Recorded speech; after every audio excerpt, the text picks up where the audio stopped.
E aí, gente, tudo bem com vocês? Sejam muito bem-vindos e bem-vindas a mais uma aula do curso de Geografia aqui do canal Parabólica.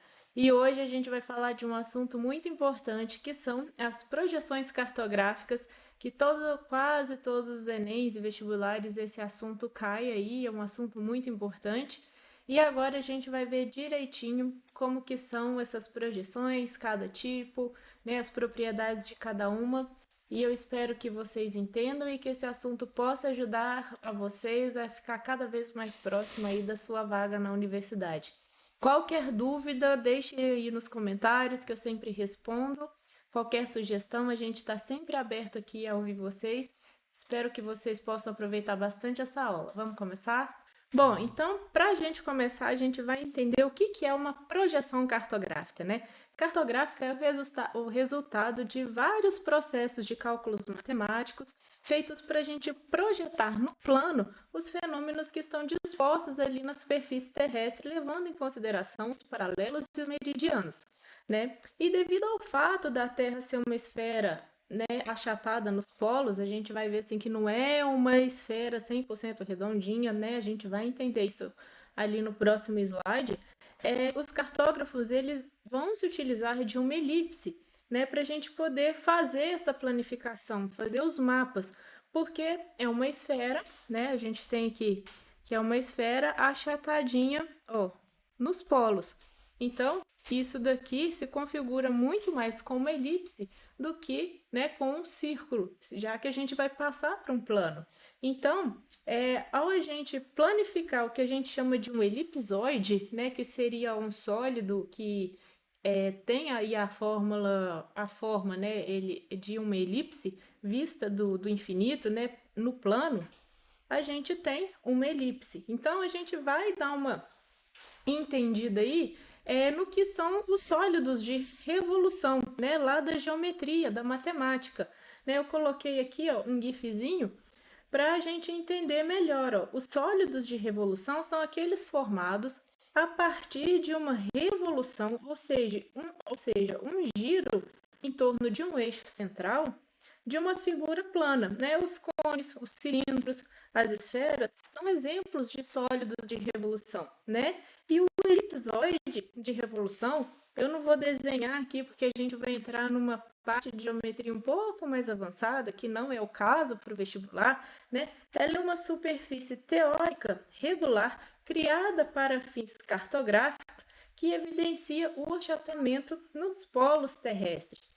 Então, por que foi necessário a criação desse elipsoide? Para que ficasse cada vez mais fidedigno aqueles detalhes da superfície terrestre quando a gente vai planificar todos aqueles fenômenos que a gente tem, certo?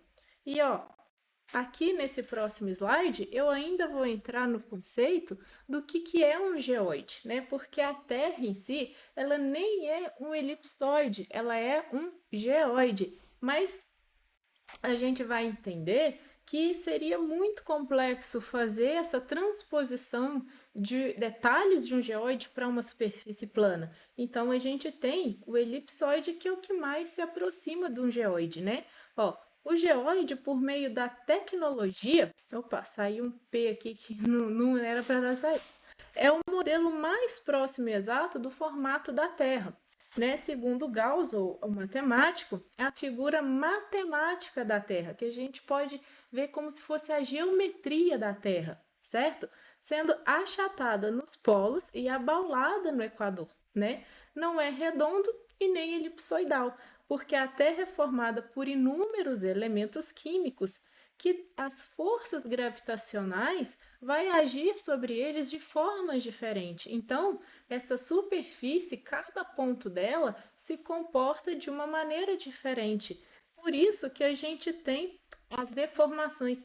Nesse mapa aqui, ó, né, ele está sem escala, ele está feito de uma forma bem exagerada, como que seria mais ou menos a superfície terrestre. Então, vocês podem ver que tem partes aqui, ó, que são achatadas, né? A gente tem onde tem um volume que ele é proeminente. Então, ó, isso daqui é a forma do geoide. Esse vermelhinho é o elipsoide, porque vocês podem ver que a gente tem o R1, né, partindo do centro, que é diferente do R2, certo? Então, a elipse, eu tenho dois diâmetros, né? Eu tenho o diâmetro 1 e o diâmetro 2. E através desse, né, desse elipsoide, né, que a gente consegue aí, a gente tem um pouco mais de facilidade para se construir os mapas, né? Então, na realidade, a diferença entre o diâmetro equatorial e o polar, né, na realidade, é de apenas 43 quilômetros. Então, aqui ainda tá bem diferente mesmo, para a gente conseguir enxergar o que é esse elipsoide aí, essa elipse, e conceber o que é o elipsoide, para a gente entender por que isso foi feito, né? Então, repetindo, para facilitar a projeção daqueles detalhes, né, de uma superfície irregular para o plano, para que a gente possa ter como estudar, né, o planeta, as superfícies, né, poder aí fazer os mapas temáticos, que vai ser a próxima aula, e entender como que funciona melhor o espaço geográfico. E aí, como a gente conseguiu extrair essa forma elipsoide para fazer os mapas, né, os cartógrafos, eles chegaram a uma seguinte conclusão, que é um problema insolúvel, tá? Insolúvel é um problema que não tem solução, né? Sempre haverá algum tipo de distorção, seja ela nas áreas, nas formas ou nas distâncias das superfícies representada, certo? Ó, então, se cair algum tipo de questão VOF, ó, né, porque a gente sempre fala assim, cuidado com as palavras sempre, impossível, não sei o quê.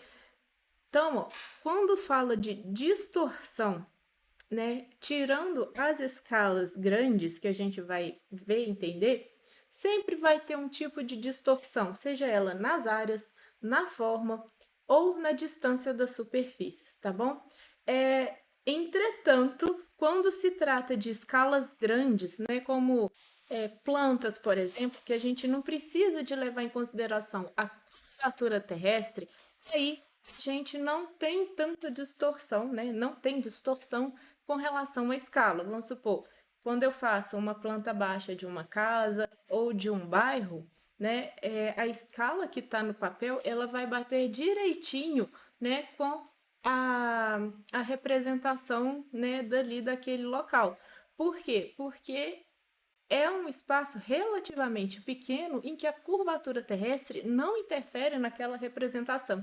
Então, eu não vou ter deformação de distância, de ângulo, de forma, de área, porque a escala que eu estou trabalhando, ela é uma escala grande, certo? Agora, quando eu tenho mapas, igual a gente tem os mapas Mundi, dependendo, né, da distorção, ó, da representação, que a gente vai ver agora, eu sempre vou ter uma distorção. E com relação, agora nós vamos entrar nas classificações das projeções, nós vamos ter as classificações quanto à superfície de projeção. O que seria superfície de projeção? Seria a figura geométrica que eu vou empregar na construção daquele mapa, né? Então, eu tenho os cilíndricos, que são as mais comuns, as cônicas e as imutais ou planas, né? Como que se dá isso? As cilíndricas é que eu vou ter o mapa, né? Ó, o globo terrestre, como se ele estivesse envolvido por um cilindro de papel, né? No qual são projetados os paralelos e os meridianos. Então, é como se eu pegasse o globo terrestre e envolvesse ele por um cilindro, né? E eu vou preservar os meridianos e os paralelos.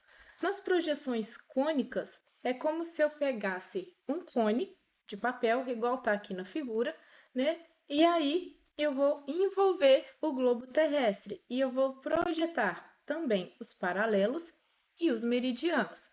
Lembrando que os paralelos e os meridianos, eles sempre vão seguir a forma, ó, geométrica da planificação daquele sólido geométrico. Ó, aqui eu tenho cilindro, Então, eu tenho aqui os paralelos e os meridianos seguindo a forma cilíndrica.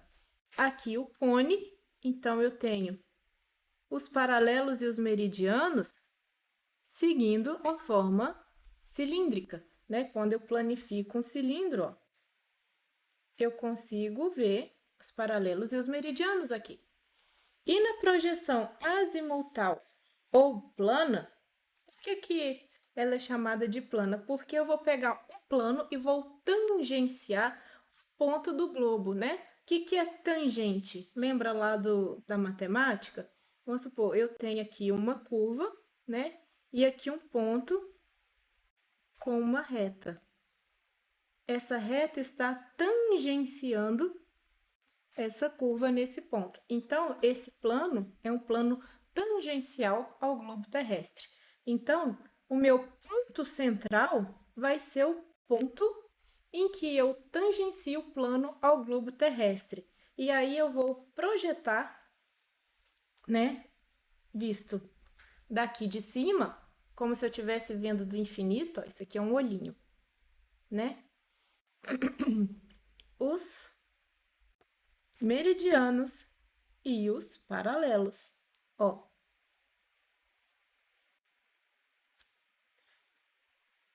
Esse mapa aqui a gente vai ver na frente, ó. É o mapinha lá da bandeirinha da ONU, né, ó. Então, ó, a Terra parece ser tangenciada em qualquer ponto por um pedaço de papel no qual são projetados os paralelos e os meridianos. Quando o globo é tangenciado em um dos polos, dizemos que se trata de uma projeção polar. Por quê? Porque a parte em que o plano está tangenciando a Terra é o polo, certo? E aqui, ó, a gente vai ver maior, né, essas projeções. Então, ó, o que eu desenhei ali, ó, a projeção plana ou azimutal, né? No caso, se o plano estiver tangenciando aqui o polo, ó, é como se esse plano estivesse encostando aqui no polo, aí eu digo que é uma projeção plana polar. Então, ó, a azimutal, eu tenho o plano, vou traçar aqui a diagonal desse plano, vou achar o pontinho, né? Aqui tá meio fora da cor, tangenciando a Terra. Então, ó, projeção plana ou azimutal e projeção plana polar é essa em que eu tenho um plano tangenciando um globo terrestre, né? Ó, o pontinho aqui, e aí eu tenho a manutenção dos paralelos e dos meridianos, certinho? E aqui eu tenho a cônica, né? E a projeção cônica de Albers, que é exatamente envolver, né, o globo terrestre por um cone. Ó, isso aqui é como se fosse um cone de papel. E aí eu tenho a projeção, né, desse globo para o cone, manutenção, né, dos meridianos e dos paralelos. E sempre percebam, né, eu já vi uma questão aqui, eu vou fazer aula de questões sobre projeções cartográficas. O mapa, ele sempre vai ter a forma, né, daquele sólido. Então, isso daqui, ó, lá na aula de geometria, quando a gente estuda como que se planifica os sólidos, se eu pegar esse papel, cortar e juntar, eu vou ter um cone, certo? Então, ó, e no próximo slide, né, a projeção cilíndrica, e a gente aqui tem a de Peters. Então, é como se eu envolvesse o globo terrestre, opa, aqui ficou meio torto, né, num cilindro de papel. E aí eu tenho a projeção do globo nesse cilindro de papel. Então, agora a gente vai ver a classificação dessas representações cartográficas quanto às propriedades, né, que são as propriedades geométricas presentes na relação globo terrestre e mapa mundi, né, porque eu tenho a classificação com relação à figura geométrica que eu vou projetar, digamos assim, os fenômenos terrestres naquele plano, né? E aí eu posso ter o cilíndrico, a cônica, plano azimutal, né? Ou né? E além disso, né? Não é ou, e além disso, eu tenho as propriedades geométricas com relação, né, a essa relação aí globo terrestre mapa mundi. E aí eu tenho que esses mapas eles podem ser classificados como conformes, equivalentes, equidistantes e afiláticos, né? E como que eu fiz, como que isso funciona? Eu fiz uma tabela, né? E depois vocês podem passar essa tabela para um mapa mental, porque é um resuminho, né, das principais aí propriedades que geralmente é cobrado no ensino médio. Então eu tenho aqui, ó, os conformes. Eu mantenho a forma, né? E eu tenho a distorção no tamanho e na distância, né? Com relação, vamos supor, aos territórios, eles vão ter a mesma forma, mas eu vou ter o tamanho e a distância distorcido, né? E um exemplo que a gente vai ver é o mapa de Mercator. Os equivalentes, eu vou ter a manutenção dos tamanhos e das áreas.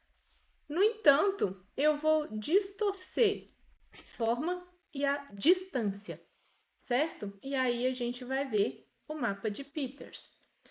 Os equidistantes, eu tenho as distâncias, né? O próprio nome já diz, equi e equivalente, distância, né? Distante vem de distância, então eu mantenho as distâncias, mas eu tenho as áreas e as formas distorcidas. A gente tem como exemplo, ó, a projeção plana polar. Só lembrar, ó, da bandeirinha da ONU, certo? Eu tenho as mesmas distâncias, né? A gente vai ver isso mais detalhadamente, vamos supor, começando do centro, né, para as bordas, e eu tenho as áreas e as formas distorcidas. E a projeção afilática, que não mantém nenhuma característica, né? Ela distorce as áreas, as formas e as distâncias. E eu vou ter aqueles mapas anamorfos, certo? Que às vezes a gente utiliza para demonstrar outros tipos de dados, né? A gente vai ver exemplo lá na frente, principalmente na aula de mapas temáticos. Então, agora a gente vai ver cada uma das projeções de acordo com essas propriedades, né, mais detalhadamente. Então, como que a gente conclui? Que a gente pode minimizar as distorções ocorridas da planificação da superfície, né, no que diz respeito às áreas, aos ângulos e às distâncias, numa boa, escolhendo um determinado tipo de projeção de acordo com o objetivo que a gente quer para estudo daquele espaço geográfico. No entanto, a gente não consegue, ó, os três elementos ao mesmo tempo. Então, ó, começando aqui pela projeção conforme, né? Não há deformação dos ângulos em torno de quaisquer pontos. Então, todos os ângulos aqui neste mapa, ele é correspondente ao ângulo lá no espaço geográfico. As formas terrestres são representadas sem distorção. Então, as formas, elas são mantidas, né? E aqui eu tenho que a alteração no tamanho... Opa, aqui eu digitei errado. Do tamanho e das distâncias. Depois eu mudo na hora de subir o PDF para vocês, né? Então, eu vou ter alteração do tamanho e das distâncias, né? A distorção mínima, ela se dá apenas, né, nas proximidades do centro da projeção. Então, quanto mais próximo eu tiver no ponto que, né, vamos supor, nesse caso aqui, que está tangenciando o plano, né, do ponto de tangenciamento do plano na superfície, eu vou ter o quê? As distorções mínimas, né? Então, por isso que quando a gente faz esse tipo de projeção conforme, a gente não pega muitos paralelos, né? Muitas latitudes. Porque quanto mais latitude eu tiver, mais distante do ponto de tangenciamento eu tiver, maior vai ser a minha distorção. Então, ó, a gente vai ver que um tipo de projeção conforme é a de Mercator, né? Que foi feito por Gerhard Kramer, não sei se é assim que se pronuncia, né? E ela foi elaborada para facilitar a navegação, né? As grandes navegações que começaram aí em torno de 1569 e esse tipo, né, de representação permitia, ó, representar com precisão no mapa, né, a rede de coordenadas geográficas e os ângulos obtidos pela bússola, né, com os pontos cardeais. Então, tornava mais fácil, mais segura a navegação naquela época, né? E o mapa mundi de Mercator, né, é aquele modelo eurocêntrico, né, que a gente tem aqui, ó, a Europa bem no centro do mapa, né? E superior, ainda, né? Nós temos aqui o Equador, ela está na parte de cima e central, né? Por se situar em altas latitudes, proporcionalmente maior do que é na realidade. E acabou se transformando num grande representante, né, de um mapa de uma visão eurocêntrica do mundo. E aqui nós temos uma projeção de Mercator atual, né, que ainda parece uma grande deformação aqui da Groenlândia. Ó, se a gente voltar aqui também, ó, no mapa anterior, é bem distoante, a Groenlândia é muito maior até que a América do Sul, quase toda, né? Mas, embora ainda tenha essas deformações, a gente tem um mapa produzido com técnicas cartográficas mais tecnológicas disponíveis atualmente, e ele ainda é bastante utilizado, né, nos mapas mundi, né, nos atlas escolares, para poder aí entender e estudar. Então, assim, ele ainda é bastante utilizado hoje em dia, né? Então, aqui, ó, o original não mostrava os continentes de forma precisa, e os que temos atualmente, eles já são um pouquinho mais precisos por causa da tecnologia que a gente tem hoje. No que se refere à projeção equivalente, né, agora que a gente vai ver, as áreas elas vão se manter idênticas às do globo terrestre, e as deformações elas vão acontecer nas formas quando a gente compara, né, com a realidade. Então eu vou ter as áreas se mantêm proporcionais, mas as formas elas ficam deformadas. E um exemplo desse tipo de projeção é o mapa mundi de Peters, né? E aqui, ó, vocês já devem ter se deparado com esse mapinha. A gente tem a impressão de que está tudo esticado no sentido norte-sul, né? Quando na verdade as áreas estão proporcionais, né? E aqui, ó, embora pareça que os continentes e países foram alongados no sentido norte-sul e haja uma deformação nas suas formas, todos mantêm seu padrão ou seu tamanho proporcional. Tanto que a Groenlândia, aqui, ó, embora ela esteja meio irreconhecível, ela está bem menor até do que o Brasil, o que acontece na realidade, né? Bem menor, ó, do que a América do Sul. No outro mapa, a gente pode ver aqui, ó, que ela estava maior do que a América do Sul, aqui em Mercator. E aqui na projeção de Peter, ela tá, né, menor do que o Brasil. Se você pegar esse pedacinho aqui e virar, você vai ver que ele tá menor do que o Brasil, né? E ainda que essa projeção não tenha rompido completamente com a visão eurocêntrica, pode ver que a Europa ainda está aqui na parte superior e meio que no centro do mapa, né? Eu tenho um destaque, né, nos países do sul, né? Então a gente tem, ó, o Equador aqui, e eu tenho a África, né? Ó, essa parte da Ásia, Austrália, América do Sul, bem mais, digamos que com mais notoriedade aqui no mapa, né? Então, ó, ela atendia aos anseios dos estados que se tornaram independentes após a Segunda Guerra Mundial, né? E nessas épocas, os países do Sul eram considerados subdesenvolvidos, né? E aí esse mapa veio também para atender os anseios desses estados. O que a gente pode concluir é que os mapas eles têm uma função de acordo com aquilo que eu estou querendo mostrar. Então, para cada, vamos supor, para cada razão específica, um detalhe que eu queira, um estudo, né? Eu produzo um mapa, lógico que tentando manter a maior fidedignidade, se existe essa palavra, de acordo com o real. Eu não sei se vocês assistiram a aula passada, por exemplo, a gente tinha os primeiros mapas aí representados com o viés religioso, né? E aqui agora a gente tem um viés geopolítico. Então, tenham isso em mente, né? O mapa também é uma forma de atender aí aos anseios dos estados. E a gente pode comprovar isso, né, com essa projeção equivalente de Robotzayer, né, que ele colocou, né, uma projeção cilíndrica, mas ele colocou o mapa meio que invertido, né, porque não existe invertido, não existe assim em cima, embaixo, né, nas representações, digamos assim, né? A gente não tem a parte de cima do universo e a parte de baixo do universo, né? Isso foi uma convenção que a gente definiu o que é o norte e o que é o sul. Então, o que ele fez em 2002, né? Ele criou esse mapa invertido. É uma projeção bem parecida com a projeção de Peter, né?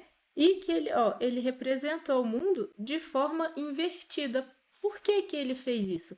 Né? Porque ele queria comprovar que cada uma das representações cartográficas expressa um ponto de vista de um Estado nacional, um povo e até mesmo uma religião. Né? Igual eu falei agora há pouco do mapa antigo que tinha, em que o mundo era representado de acordo com as descrições que se tinham na Bíblia, né? Naquela visão medieval ali. Então, tenham realmente isso em mente, que cada uma das representações, ela vai representar ali um ponto de vista, né? Igual esse aqui representou o mundo invertido, como se a gente tivesse o que a gente às vezes classifica como um mundo subdesenvolvido ao norte, né? E o sul como se fosse a Europa, só que ainda assim, ó, ele colocou o sul aqui, norte, oeste e leste, ou seja, o mapa está invertido. Nós temos ainda agora ó, a projeção plana equidistante ou azimutal, né? A projeção plana equidistante, ó, equidistante, eu tenho as distâncias equidistante, eu tenho a manutenção das distâncias, certo? Ou azimutal. Os comprimentos são representados em escala uniforme, né? O que a gente acabou de dizer. As distâncias, então, elas são mantidas. E adota como centro da projeção um ponto qualquer do planeta, que vai ser onde nós vamos tangenciar o plano, né? Para que seja possível medir a distância entre esse ponto, o ponto de tangência, e qualquer outro ponto. Por isso, esse tipo de projeção é utilizado especialmente para definir rotas aéreas e rotas marítimas, porque a distância entre dois pontos ela é mantida. Então, se eu quero traçar uma rota, eu preciso de ter a distância real daquele caminho. Então, por isso que ele é utilizado, né, para se definir rotas. E aí, ó, eu tenho que a projeção plana ou azimutal, ela é centrada, quando ela é centrada, né? Geralmente no polo norte ou no polo sul, a gente pode chamar ela, né, de projeção plana polar, né? E aqui, ó, é geralmente o polo norte aqui, como a gente vê aqui no mapa, que é até a bandeira da ONU. E a gente pode ter o centro dessa projeção sendo uma capital, um país com uma base aérea, a sede de uma empresa, né, para colocar ela no centro do mapa. Então, se a gente quer usar, vamos supor, fazer o logo de uma empresa, alguma coisa, e mostrar a importância daquele lugar, a gente usa esse tipo de representação, né? No entanto, aí entra as distorções. Eu tenho distorções nas áreas e nas formas dos continentes que aumentam com o afastamento do ponto central. Então, a partir do momento que eu começo a me afastar aqui no ponto central, e aqui são os paralelos, eu vou ter cada vez mais distorção dessas áreas dos continentes, né? Ó, na projeção azimutal equidistante, as distâncias só são precisas se traçadas radialmente do centro, né? No caso aqui desse exemplo, ó, o polo norte até qualquer pontinho do mapa. Então, eu tenho as distâncias equivalentes, mas eu tenho a deformação né, dessas áreas à medida que eu vou me distanciando do ponto central do mapa. E por último, e não menos importante, as projeções afiláticas, né? Que as projeções afiláticas é atualmente, né, a mais comum na utilização, né? Porque elas têm menores índices de distorção para o mapeamento da superfície terrestre. Agora é muito importante, embora ela não preserva nenhuma das propriedades de conformidade, equivalência e equidistância. Então, como que a gente pode entender? Elas não têm uma distorção visível, né? Que fique esticado ou que parece que tá igual na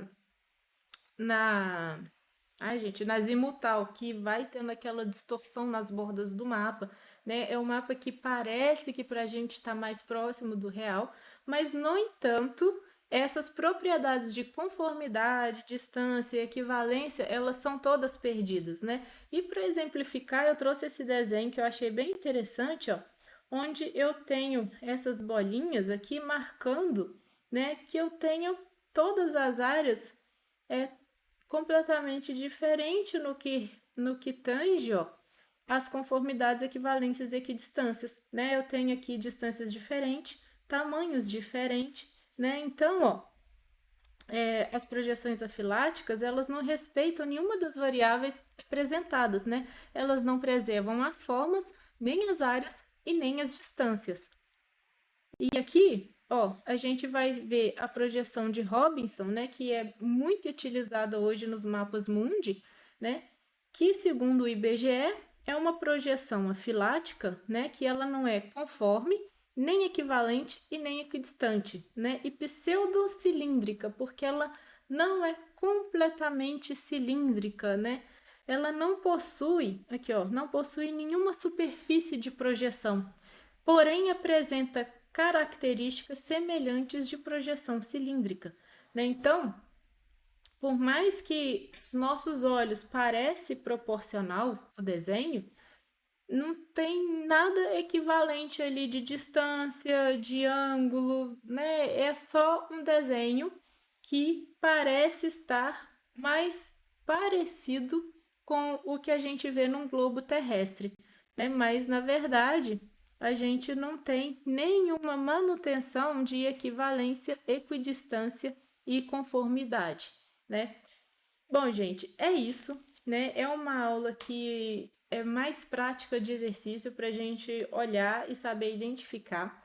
Não tem muito mistério, né? A gente saber o que que é um mapa cilíndrico, o que que é um cônico e o que é um azimutal, porque é o que mais cobra, qual o tipo de projeção que está ali. E a gente pegar os modelos que são os mais famosos, que são os de Mercator, o de Robinson, para que eles são usados, por que eles são utilizados, né? E praticar bastante exercício.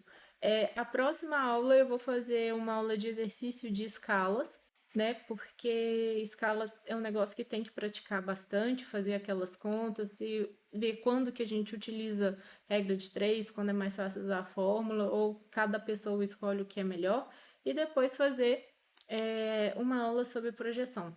Eu vou ver se eu consigo fazer os dois temas numa aula só, para não ficar, né, picotando muito o assunto. Eu espero que vocês tenham gostado. Qualquer dúvida, coloque aí nos comentários que eu respondo para vocês.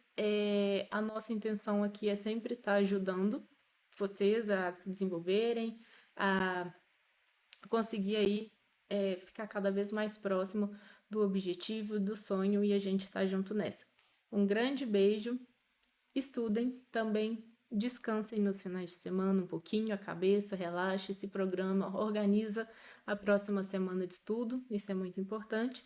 E qualquer dúvida, conta com a gente, tá bom? Um grande beijo, fui!